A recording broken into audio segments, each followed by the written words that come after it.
Hello friends, कैसे हो आप लोग। खूब पढ़ाई अच्छी चल रही होगी।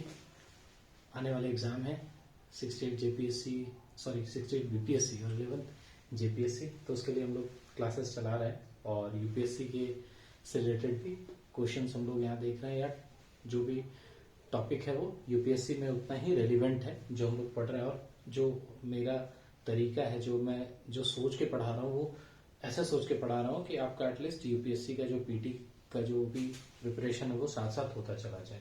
मेंस क्या है, मेंस आपको लिखना है तो लिखने के लिए भी मैं चीजें बता रहा हूँ कि आप कैसे कैसे लिखो। अभी क्या है, यूपीएससी का ट्रेंड जो है वो मेंस जो भी है हमारा स्टैटिक पोजीशन वो डायरेक्ट नहीं आ रहा है। मतलब कहीं ना कहीं जो हमारा करंट अफेयर्स है वो ड्रिफ्ट कर रहा है उसको, मतलब करंट अफेयर्स से प्रभावित होके ही कोई भी स्टैटिक चीज पूछा जा रहा है। तो उस हिसाब से हम लोग पढ़ रहे हैं। ठीक है, हम लोग लास्ट लेक्चर में इकोनॉमिक्स में स्टार्ट किए थे इकोनॉमिक प्लानिंग इन इंडिया। ठीक है, जिसमें बेसिकली 5 ईयर प्लान के बारे में हम लोग पढ़ रहे थे। 3 प्लान के बारे में हम लोग पढ़ लिए थे वहां पर। और मैंने आपको ट्रिक बताया था कि अगर फर्स्ट प्लान की बात करूं तो फर्स्ट प्लान में क्या था मोटिव, एग्रीकल्चर। ठीक है, फर्स्ट अल्फाबेट क्या है, ए, इसलिए एग्रीकल्चर। अब सोचो, जब एग्रीकल्चर आपके यहाँ ठीक हो गया, 5 साल में आपने प्लान बना के किया, मतलब एग्रीकल्चर से क्या हो, रॉ मटेरियल हमको मिला। तो रॉ मटेरियल जब आपके पास मिल गया तो फिर आपको क्या चाहिए, फैक्ट्री चाहिए, मतलब इंडस्ट्रीज चाहिए। फिर आपको क्या चाहिए था, इंडस्ट्रीज। तो सेकेंड 5 ईयर प्लान में किस पर फोकस था, इंडस्ट्रीज के डेवलपमेंट, इंडस्ट्रीज के सेटअप पर। जब आपको इंडस्ट्रीज हो गया मतलब अब आप क्या हो गए, रॉ मटेरियल भी आ गया आपके पास और आपके पास इंडस्ट्रीज भी, आप प्रोड्यूस भी कर रहे हैं। तो अब आप क्या सोचोगे कि हम लोग भाई इकोनॉमी, इंडिपेंडेंट इकोनॉमी बन जाते हैं, सेल्फ रिलायंट हो जाते हैं। ठीक है, तो थर्ड में क्या था, हम लोग क्या बोले कि इंडिपेंडेंट हो जाएंगे, हम लोग किसी पे आश्रित नहीं रहेंगे। क्योंकि हम लोग पहले ही जो गुलामी था, जो हमारे पास हमारे पे ब्रिटिश ने शासन किया था, तो हम लोग इतने डर चुके थे कि हम लोग ओपन इकोनॉमी नहीं करना चाह रहे थे। हम लोग चाह रहे थे क्लोज्ड इकोनॉमी रहे, हम लोग खुद ही आप आश्रित रहे खुद पर, किसी दूसरे पर डिपेंडेंट ना रहे। ठीक है, तो थर्ड प्लानिंग जो था 5 ईयर प्लान, उसका यही मोटिव था। लेकिन थर्ड 5 ईयर प्लान में क्या हुआ, इंडिया को बहुत बड़ा झटका लगा। कैसे, 1962 और 65 में जो वॉर हुआ, क्या चाइना से वॉर हुआ और फिर पाकिस्तान से वॉर हुआ। तो ये दोनों क्या किया, इंडिया के इकोनॉमी को पूरी तरह से शार्टर्ड कर दिया, मतलब हिला कर रख दिया। क्यों, क्योंकि जो जब भी वॉर होता है तो आपका जो इकोनॉमी है उस पर बहुत बुरा इम्पैक्ट पड़ता है। आपका पैसा जो है, खजाना जो है, जो रिसोर्सेस है, वो सारा आप वॉर की तरफ लगा देते हो कि घर बचेगा तभी ना आगे खाना खाएंगे। तो उसमें क्या है, आपका बहुत सारा रिसोर्सेस एग्जॉस्ट हो गया था। और इंडिया बहुत बड़ी इकोनॉमी तो थी नहीं, हम लोग जस्ट निकले थे इंडिपेंडेंस से, मतलब 10-15 साल, हमारा 10 साल हुआ ही था। तो हम लोग को बहुत ज्यादा रिसोर्सेस भी तभी नहीं था। जो भी हमारे पास पहले से था अंग्रेज उसको लेके चले गए थे हमारे से। तो ये बहुत बड़ा सेटबैक था। साथ साथ इसके साथ क्या हुआ, डिवेल्युएशन भी उस समय कर दिया गया।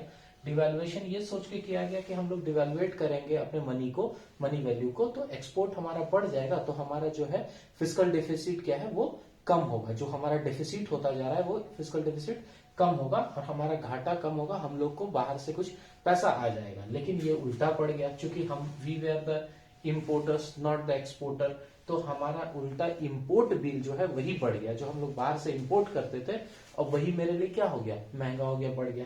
तो ये एक और हमारे लिए सेटबैक था। तो ओवरऑल कहने का मतलब कि थर्ड 5 ईयर प्लान जो था ना, इंडिया को पूरी तरह से हिला दिया। ठीक है, और इंडिया का फिजिकल डेफिसिट बहुत ज्यादा बढ़ गया। ठीक है, इसी मीनवाइल वॉर में क्या हुआ, जब इंडिया पाकिस्तान की लड़ाई हो रही थी तो यूएसए हम लोग को धमकी दे रहा था बार बार कि आप जो है पाकिस्तान से लड़ाई बंद करो, अदरवाइज हम आपके यहाँ वीट भेजना बंद कर देंगे, गेहूं। क्योंकि वी वेयर नॉट द, मतलब क्या बोला हम लोग, we are not food sufficient, मतलब सफिशिएंट स्टॉक नहीं था हमारे पास।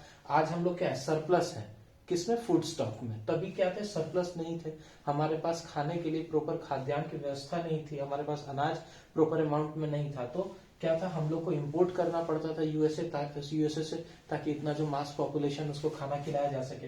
तो क्या हुआ, यूएसए बार बार धमकी दे रहा था कि मैं आपके गेहूं के एक्सपोर्ट को, मतलब वो एक्सपोर्ट कर रहा था, हम लोग इंपोर्ट कर रहे थे, उसको बंद कर दूंगा, अदरवाइज आप पाकिस्तान से लड़ाई कर दो। लेकिन इंडिया क्या था, लड़ाई कैसे बंद कर देता, भाई इज्जत का सवाल है, अपना टेरिटरी को तो थोड़ी छोड़ देता, उसे थोड़ी हार मान लेता, तो इंडिया भी फाइट करते रहा और यूएसए लगातार धमकी देता रहा। तो मतलब हम लोग को थर्ड 5 ईयर प्लान में बहुत कुछ रियलाइज हुआ कि हम लोग को जो है फूड सफिशिएंट अपने इकोनॉमी में ऐसा बनना है जो हमारा फूड सिक्योरिटी खुद के लिए हो, मतलब हमारे पास जो हो खाद्यान्न जो हो वो प्रचुर मात्रा में हो, मतलब हम लोग फूड के मामले में किसी से ऐसा ना हो कि हमको इंपोर्ट करना पड़े आगे चल के। तो हम लोग ये सीखे। उसी के बाद ग्रीन रिवॉल्यूशन का स्टेप आया और इंडिया जो है आज के डेट में क्या सरप्लस है, ठीक है ना, सरप्लस है हमारे यहाँ खाने का सामान, ठीक। तो ये थर्ड क्या था 5 ईयर प्लान में। अब उसके बाद जो है ना फोर्थ 5 ईयर प्लान, थर्ड कितना था 1961 से 66, ये क्या था थर्ड ईयर प्लान की कहानी थी जो हमारा 1966 तक थर्ड ईयर प्लान चला। उसके बाद क्या हुआ कि फोर्थ 5 ईयर प्लान आना था, ठीक है। तो फर्स्ट में था एग्रीकल्चर, सेकंड में था इंडस्ट्रीज, थर्ड में था इंडिपेंडेंट होना था। फोर्थ 5 ईयर प्लान आया, लेकिन फोर्थ 5 ईयर प्लान कब आना था 1966 में, चूंकि 1966 में थर्ड खत्म हो गया था, लेकिन इस समय ना आके आया था कब 1969 में से 1974। तो ये बीच में 3 साल कहा गया 1969 से 74, तो वो हम लोग बोलते हैं कि प्लान हॉलीडे था। प्लान हॉलीडे का मतलब जो हम लोग 5 ईयर प्लान बना रहे थे उस 5 ईयर प्लान का हॉलीडे, उसको छुट्टी दे दी गई थी टाइम बिंग के लिए। क्यों छुट्टी दिया गया था, आप खुद सोचो कि इंडिया थर्ड 5 ईयर प्लान में बहुत ज्यादा इंडिया को झटका लग चुका था। तो मतलब इंडिया अभी तुरंत लग रहा था कि हम लोग अब नया चीज कुछ इंप्लीमेंट करें। उससे पहले हम लोग होता है ना कि कभी कोई भी चीज समझ में ना आए तो हम लोग क्या करते हैं, एक बार सब चीज को छोड़ देते हैं, माइंड को उस चीज से बाहर निकाल लेते हैं, फिर बैठते हैं, थोड़ा सांस लेते हैं, थोड़ा अपने एनर्जी को री एनर्जाइज करते हैं, अपने को पंप करते हैं, वापस से हम लोग पढ़ाई स्टार्ट करते हैं। तो सिमिलर चीज यहाँ पर हुआ कि प्लान को एक बार के लिए रोक दिया गया, हॉलीडे ले लिया गया 3 साल के लिए, ताकि हम लोग फोर्थ 5 ईयर जो प्लान बनाए वो फ्रेश माइंड से बनाए, एनर्जी फुल होके, फुल ऑफ एनर्जी के साथ हम लोग बनाए। तो ये 1966 से 1969 जो था ये क्या था हमारा प्लान हॉलीडे, ठीक है, कोई दिक्कत इसमें। लीड बैंक स्कीम भी एक आया था 1969 में, ये भी जान लो आप 1969 में लीड बैंक स्कीम। इसी के बाद क्या हुआ देखते होंगे कि कोई एक बैंक है, पर्टिकुलर बैंक किसी एरिया में, वो उस बैंक का लीड बैंक रोल किया। क्यों, क्योंकि इंडिया की स्थिति बहुत खराब हो गई थी, वॉर वगैरह के बाद फिस्कल डेफिसिट वगैरह बढ़ रहा था, लोगों के पास पैसा नहीं था। तो अब अल्टीमेटली हमको क्या करना था, बैंक का सपोर्ट चाहिए था इंडस्ट्रियलिस्ट को, ताकि बैंक मतलब क्या हो, कोई इंडस्ट्री लगे, इंडस्ट्री लगेगा तो क्या होगा, एम्प्लॉयमेंट जनरेट होगा, एम्प्लॉयमेंट जनरेट होगा तो लोगों को इनकम होगा, इनकम होगा तो लोग सेविंग्स करेंगे और खर्च करेंगे, सेविंग्स करेंगे तो अल्टीमेटली हमारे बैंक में पैसा रहेगा, खर्च करेंगे तो इन्वेस्ट करेंगे, मतलब पैसा होगा तो डिमांड करेंगे, डिमांड करेंगे तो सप्लाई फुलफिल करना होगा, तो सप्लाई फुलफिल करने के लिए इंडस्ट्रीज आएगी, तो सप्लाई जब फुलफिल होगा तो फिर इंडस्ट्रीज के हाथ में पैसा जाएगा, फिर पैसा आएगा, फिर इकोनॉमी बढ़ेगा। तो ये जो साइकिल है इकोनॉमी का वो चलेगा। तो उसके लिए लीड बैंक स्कीम लाया गया, ये नरसिम्हम कमेटी ने इसको रेकमेंड किया था, ठीक है, कि एक लीड बैंक स्कीम लाओ, मतलब हर एक एरिया में एक बैंक जो है वो लीड बैंक का रोल अदा करे। Nariman committee, sorry not Narasimham, Nariman.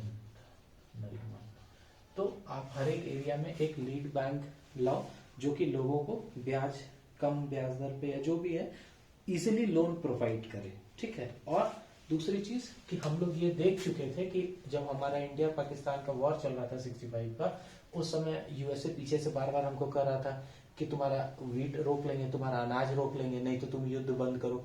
मतलब हम लोग साला फाइट भी नहीं कर सकते थे अपनी मर्जी से, क्यों, क्योंकि हमारे पास अनाज नहीं था। तो हम लोग को लगा कि नहीं ऐसे काम नहीं चलेगा, हम लोग को सेल्फ रिलायंट होना पड़ेगा, खुद का फूड स्टॉक बनाना होगा। तो इसलिए हम लोग 1966-67 में हम लोग ग्रीन रिवॉल्यूशन किए।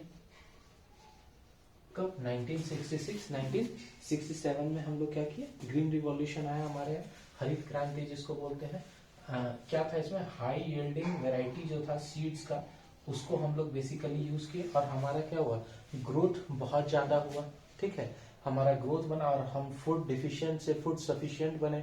और फूड क्या उसको बोलते हो आपकी, फूड स्टॉक जो है हमारा, उसमें हम लोग सरप्लस में चले गए due to this green revolution. तो भारत अब जो है किसी पर खाद्यान्न के लिए आश्रित नहीं था। ठीक है, लेकिन इसमें भी कुछ कमी है। यूपीएससी में आपको ये ऐसे पूछा जाएगा कि बताओ ग्रीन रिवॉल्यूशन जो था, क्या वो इंडिया में सफिशिएंट था। ग्रीन रिवॉल्यूशन से आपको क्या लगता है कि हर एक क्षेत्र में सेम टाइप का जो खाद्यान्न था उसका पैदावार हुआ, मतलब जो फार्मर्स जो थे सारे एरिया के, क्या वो उतना ही ज्यादा फ्रूटफुल हुए ग्रीन रिवॉल्यूशन से, मतलब क्या बोलते हो, सब जगह एक जैसा था। तो इसका आंसर है क्या, नो, रीजनल डिस्पैरिटी थी इसमें ग्रीन रिवॉल्यूशन में। अगर आपको इस पर क्वेश्चन आएगा तो वो मैं बता रहा हूँ कि रीजनल डिस्पैरिटी थी। क्यों? क्योंकि Punjab, western UP, northern western UP के किसान जो थे, हरियाणा, वो लोग ज्यादा फ्रूटफुल हुए इस चीज से, लेकिन इन जो बिहार वगैरह के किसान थे वो इतना ज्यादा इससे प्रभावित नहीं हुए, मतलब इसका इम्पैक्ट उन पर ज्यादा नहीं पड़ा। बाकी बहुत सारा रीजन वो हम लोग देखेंगे, लेकिन ऐसे ही आपको एक क्वेश्चन बताया। ठीक है, तो हम लोग ये ग्रीन रिवॉल्यूशन लाए क्यों? देखो, कुछ भी हम लोग कर रहे हैं ना, वो समय जिस हिसाब से डिमांड, समय का जो मांग है उस हिसाब से हम लोग कर रहे हैं। हम लोग को ये लड़ाई में एहसास हुआ कि हम लोग को खाद्यान्न अपना पूरा खुद से भरना है, तो हम लोग ग्रीन रिवॉल्यूशन का यूज किया। तो ये 66 से 67 ये कब हुआ? जब प्लान हॉलीडे था। आपको अगर क्वेश्चन ये पूछेगा कि ग्रीन रिवॉल्यूशन किस 5 ईयर प्लान के तहत आया, तो ये किसी 5 ईयर प्लान के तहत नहीं आया था। ये क्या था, जब प्लान हॉलीडे था 66 टू 69, उसके बीच में आया था। ठीक है, तो ये क्या है हमारा, 3 हम लोग प्लान देखे, 5 ईयर प्लान, और उसके बाद प्लान हॉलीडे जो था। अब हमारा क्या है, 4th 5 ईयर प्लान अब हम लोग को देखना है। ठीक है, तो 4th 5 ईयर प्लान जो था, 4th 5 ईयर प्लान वो कब था, 66 से 69 था हमारा प्लान हॉलीडे, तो 1969 से 1974 ये क्या था, 4th 5 ईयर प्लान। अब देखो हम लोग को क्या करना था, हम लोग 3rd में था कि इंडिपेंडेंट बनना है, अब लगा कि नहीं, वी नीड टू ग्रो, हम लोग को ग्रोथ जरूरी है, तो हम लोग ग्रोथ की तरफ गए। ग्रोथ और क्या था, विथ सेल्फ रिलायंट। अभी भी डर हमको ये सता रहा था कि हम दूसरे पे आश्रित हो जाएंगे तो फिर कहीं हमारा देश जो है गुलाम ना बच जाए, इसलिए हम लोग को क्या करना था, सेल्फ रिलायंट होना था। ठीक है, और ग्रोथ हम लोग के लिए इंपॉर्टेंट था, ये हम लोग समझ गए थे 3rd वाले में, कि जब हम लोग एग्रीकल्चर किए, फिर इंडस्ट्री लगाए, फिर इंडिपेंडेंट बने, तो इंडिपेंडेंट में गड़बड़ा गए, एग्रीकल्चर ठीक हुआ, इंडस्ट्री भी ठीक हुआ, तो जब हमारा इंडस्ट्री फ्लरिश कर गया तो हम लोग को क्या चाहिए था, ग्रोथ चाहिए था। ठीक है, अच्छा, ग्रोथ और डेवलपमेंट में फर्क है, आपको ये पता होगा, कभी इसको बताऊंगा मैं अलग से। ठीक है, तो ग्रोथ हम लोग को चाहिए था सेल्फ रिलायंट के साथ। ये क्या हुआ, इसका ऑब्जेक्टिव था, अगर आपको पूछेगा ऑब्जेक्टिव 4th 5 ईयर प्लान का, तो यही था। उसके बाद इसमें 1969 में आपको पता होगा क्या हुआ था, नेशनलाइजेशन हुआ था। नेशनलाइजेशन हुआ था किसका, 14 बैंक्स का, 14 जो बैंक्स थे उस समय, उसका क्या हुआ था, नेशनलाइजेशन हुआ था, मतलब गवर्नमेंट ने इसको एक्वायर किया था, इसमें स्टेक अपना मोर देन 50% किया था इसको। ठीक है, Indira Gandhi was the prime minister at that time, उन्होंने ये किया था। बेसिकली क्या था ना, इसमें क्रिटिसिज्म इसका क्या है पता है, ये कहते हैं कि नेशनलाइजेशन जो हुआ था उस समय क्या हुआ था, जब 3rd 5 ईयर प्लान के बाद फिस्कल डेफिसिट इंडिया का बहुत बढ़ गया था, फिर लीड बैंक स्कीम था, तो बहुत सारा जो आदमी था ना उस समय, चूंकि कांग्रेस शासित ही थे, तो कांग्रेसी लोग बहुत सारे जो थे उन्होंने लोन लिया हुआ था और सबका लोन एनपीए हो गया था। तो इसलिए इंदिरा गांधी ने उन लोग को उससे निजात दिलाने के लिए नेशनलाइजेशन कर दिया बैंक का, और कहा कि अभी तक जिसका लोन वोन था उसको सब खत्म करो, अब सब चीज नया बुक जो है, अब नया किताब में सब चीज लिखना शुरू करो, मतलब सब राइट ऑफ कर दो पहले का। तो इसका ये क्रिटिसिज्म है, लेकिन जो भी था was a good step for the economy of India, was necessary at that time, कि नेशनलाइजेशन करना हमारे इकोनॉमी के लिए जरूरी था। क्यों?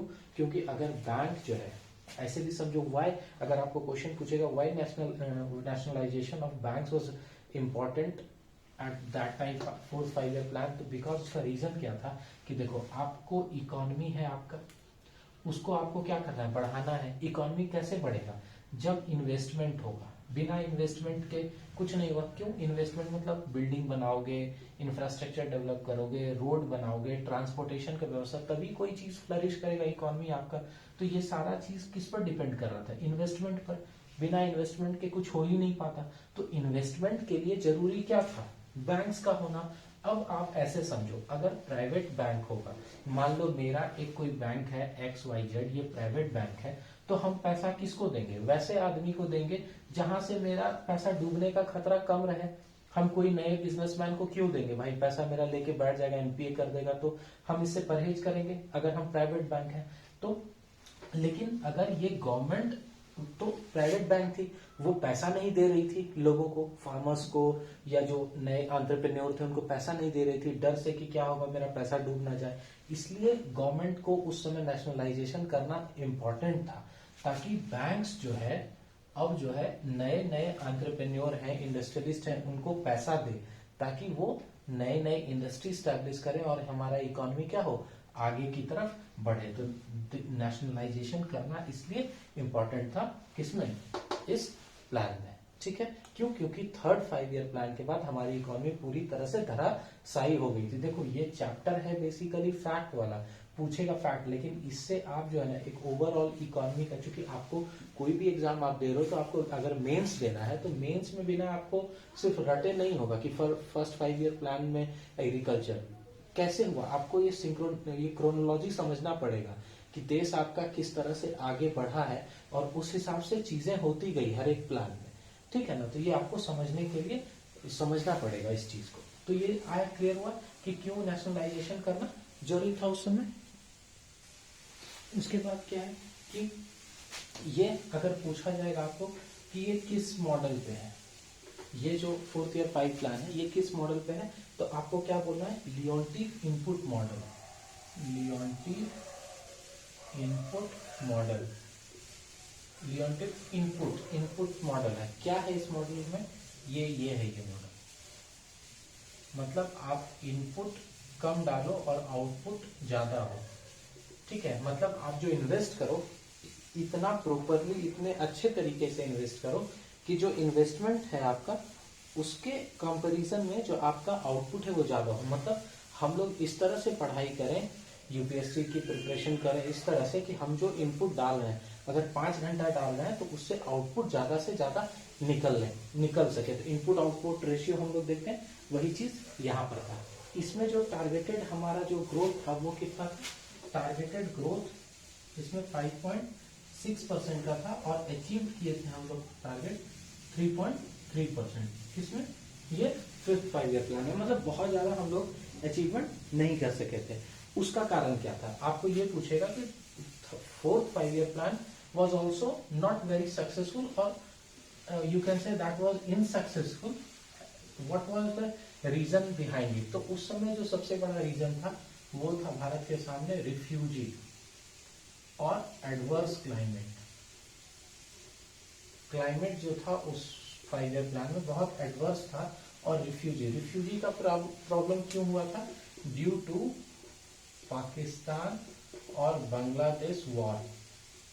पाकिस्तान और बांग्लादेश में क्या हो गया था, लड़ाई हो गई थी। इसके कारण से बहुत सारे जो है लोग पाकिस्तान से, बांग्लादेश से भारत की तरफ आ रहे थे, रिफ्यूजीज आ रहे थे। तो इंडिया का ऑब्लिगेशन था कि भाई उसको खाना तो खिलाना ही था, तो उनको संभालना ही था। और दूसरा क्लाइमेट भी क्या था उस वक्त का, बहुत एडवर्स था, जिसके कारण हमारा ये प्लान जो है वॉज नॉट वेरी सक्सेसफुल और ये क्या हो गया, फेल हो गया।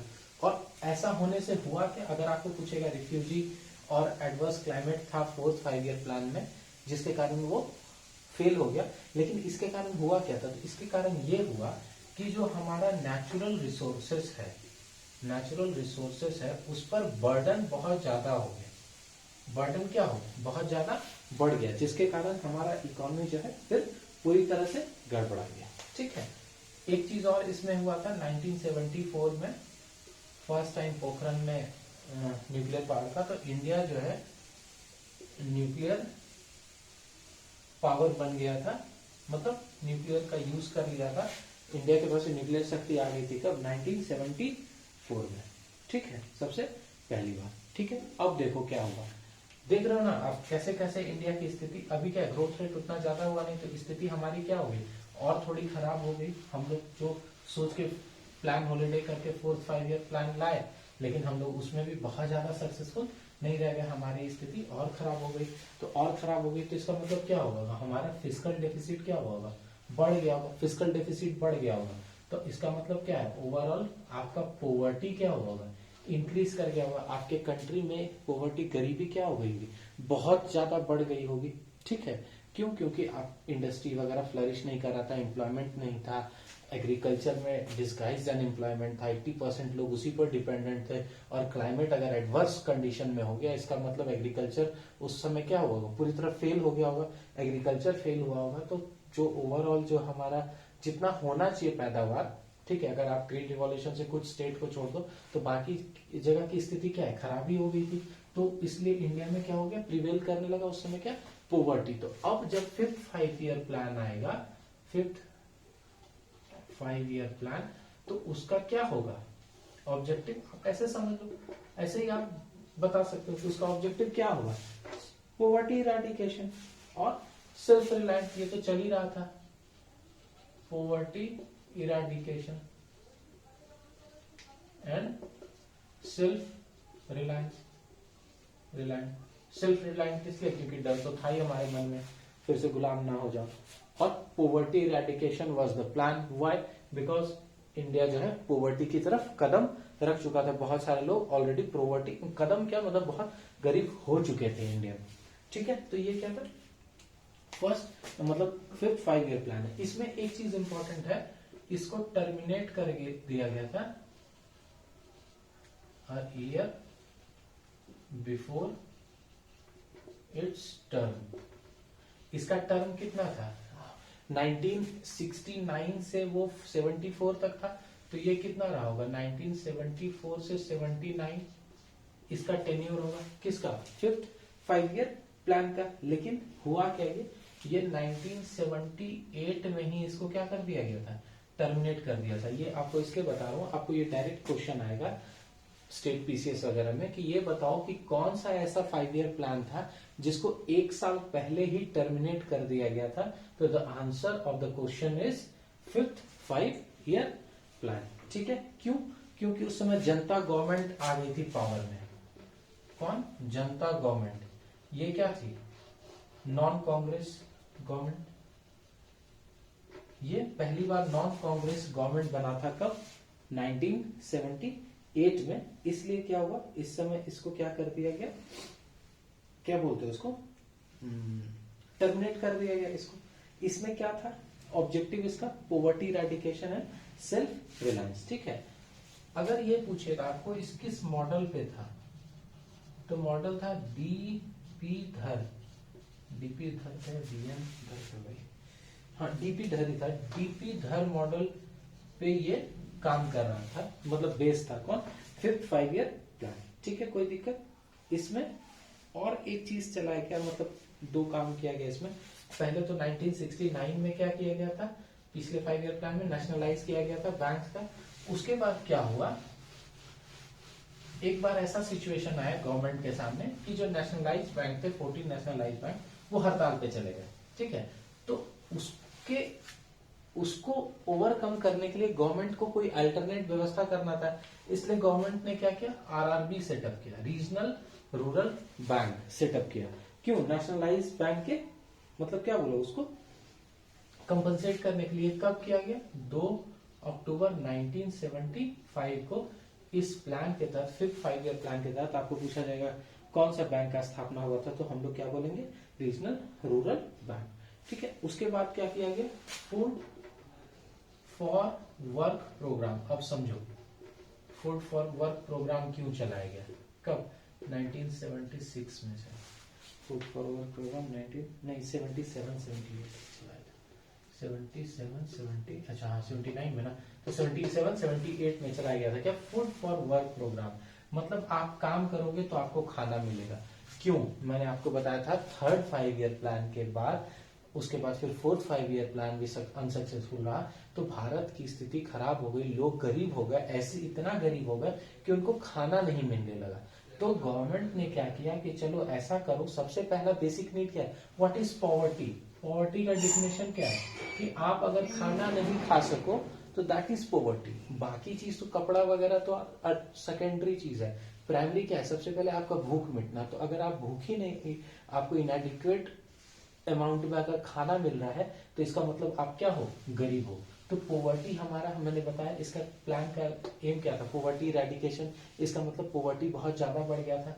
वो इस प्लान से भी दिखता है हम लोग को कि फूड फॉर वर्क प्रोग्राम चलाया गया कि आप काम करो हम आपको खाना देंगे। कब 1977-78, ठीक है। उसके बाद मैंने बताया 78 में क्या हुआ, जनता गवर्नमेंट आया और इस प्लान को क्या कर दिया, टर्मिनेट कर दिया, ठीक है। उसके बाद उन लोगों ने क्या किया, एक रोलिंग प्लान बनाया, ठीक है। एक क्या बनाया, रोलिंग प्लान।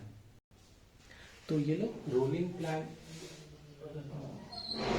नया जो गवर्नमेंट आया, जनता गवर्नमेंट, ये क्या किया, एक रोलिंग प्लान लाया, ठीक है। कब 1978 में गवर्नमेंट आया, उसके बाद ये लेके आता है और इसको लागू कौन किया था, डी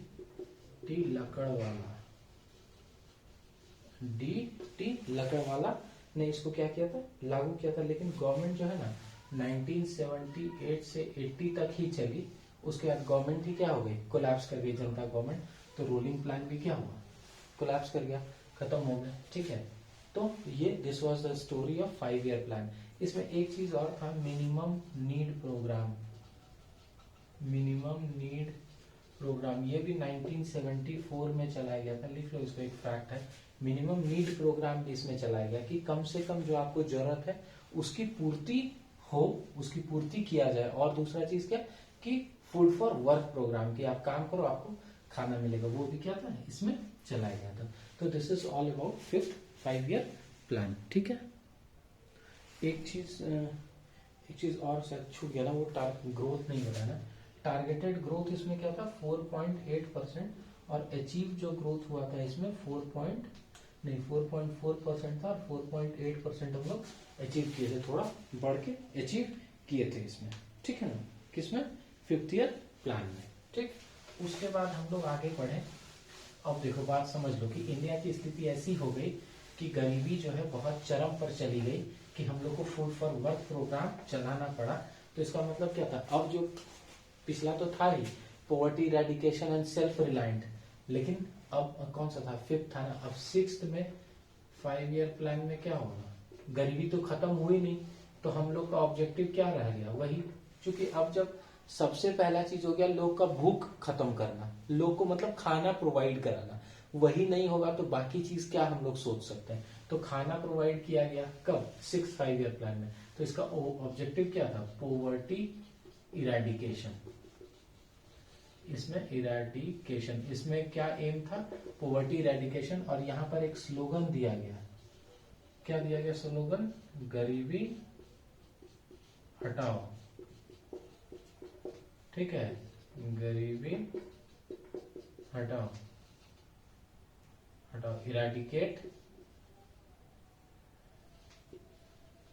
पॉवर्टी, ये क्या था, इसका स्लोगन दिया गया, गरीबी हटाओ, ये स्लोगन दिया गया था। इसलिए आपको इसे हिंदी में ही याद रखना है, क्या बोला गया, गरीबी हटाओ, किसमें, 6th 5 ईयर प्लान में, ठीक है। इसमें हमारा टारगेट कितना था, टारगेट ग्रोथ था 5.2%, हम लोग अचीव किए थे 5.7%। मतलब ठीक है, हम लोग धीरे धीरे सुधार की तरफ बढ़ रहे थे, ठीक है, ये इसका था। और एक चीज इसमें क्या था, फिर से नेशनलाइजेशन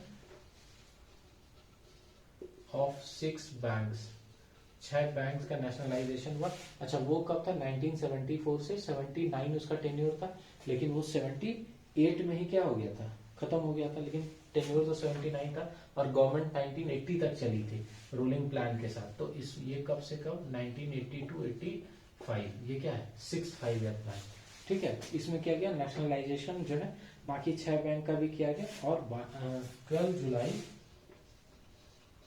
1922 को नबार्ड स्टैब्लिश किया गया, नबार्ड स्टैब्लिश किया गया, ठीक है।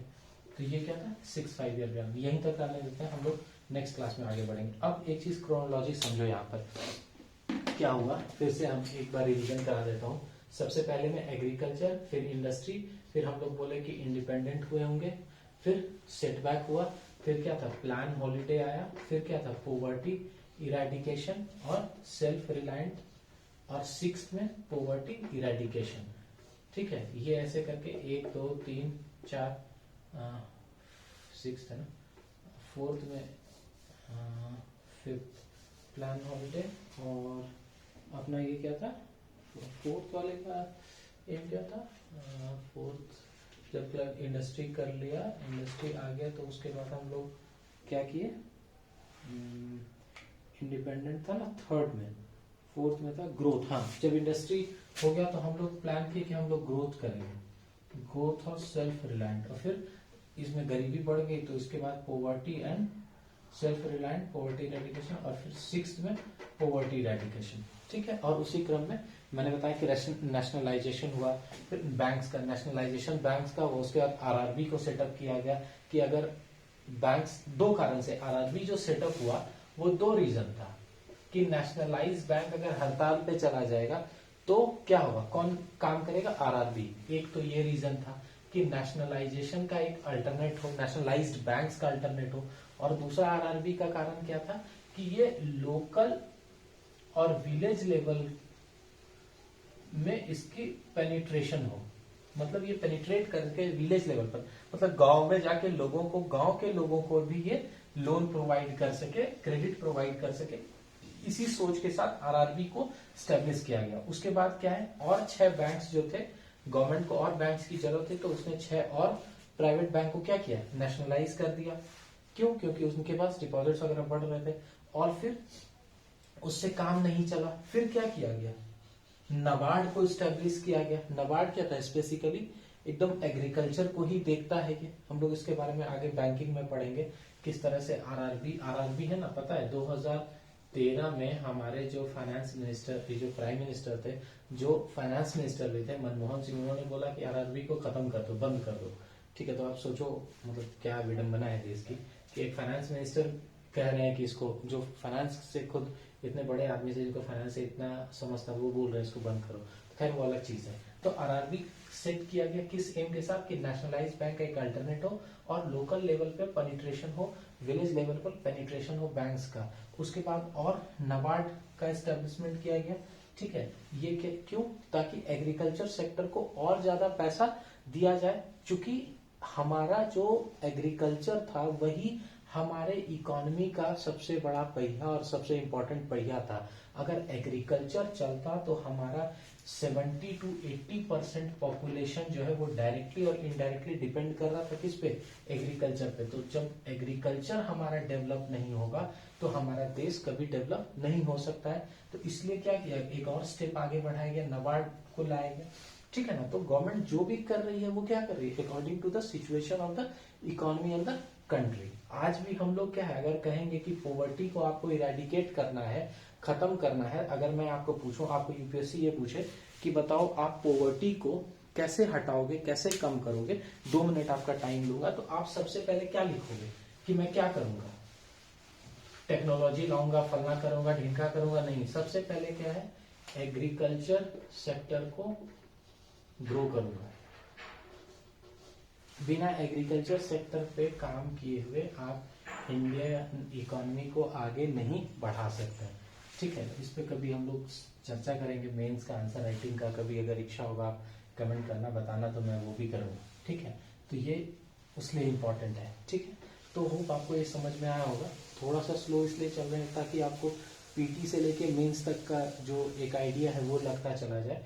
फैक्ट्स तो आपको याद रखना ही है। ठीक है, नेक्स्ट क्लास में हम लोग आगे बढ़ेंगे और कोशिश करेंगे कि इसको खत्म कर लें। अगर नहीं भी होगा तो 2 क्लास में हम लोग इसको खत्म करेंगे। वीडियो चूंकि बहुत ज़्यादा लंबा भी नहीं करना है और लेंदी भी नहीं करना है, तो इसलिए, और ये थोड़ा सा समझ के बढ़ना ज़्यादा इम्पोर्टेंट है हमारे लिए। ठीक है, चलो, थैंक यू।